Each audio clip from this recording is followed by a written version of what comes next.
I think that most of feedback, beyond the foundation of the relationship, it is often how you say it.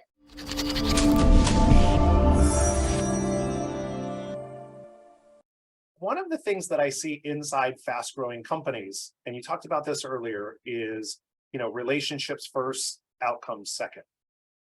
And yet we don't give feedback because we don't want to jeopardize, quote unquote, jeopardize relationship. I don't want to call people out.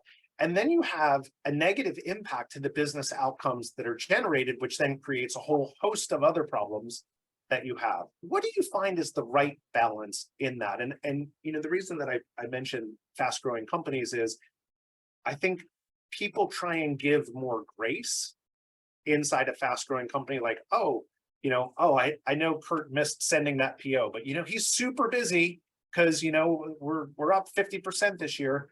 It's the stable companies where it's like, yeah, no, you should really just be able to handle your job. And it's in those environments that I see it more often, where people aren't giving the feedback because, well, we're really kind of busy and there's grace. Any feedback on that? Well, I think that thinking of it as like a balancing of a seesaw is the right thing. I mean, the tipping point here, the fine point that you're standing on, it is very small, right? Like usually we're kind of off one way or the other. Either you're an organization or a person who tends to want everyone to feel good about their doing regardless of the outcome, or you tend to be more focused on the outcome, even if it means people don't really feel good. And so that's normal. It would help if you all took a little stock right now and be like, where do I go when I'm not right at the center? What's my tendency? And then encourage you to move more towards the center. So it's not a formula as much of a trying to stay as close to the center as you can.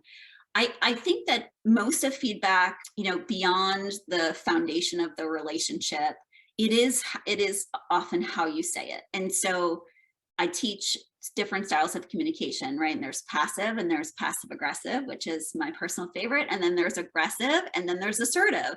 And so assertive communication says I'm going to pursue these goals and the goals of the business while also respecting your rights and feelings. We are going this way, and also we're going to do it in a way that you feel good about it. Passive says, I'm going to sacrifice the goals of the organization or what my job is to do so that you can feel good. When I say it that way, everyone should be like, ooh, that doesn't sound like a great way to run a business. So you're like, okay, well, now I see passive doesn't really work.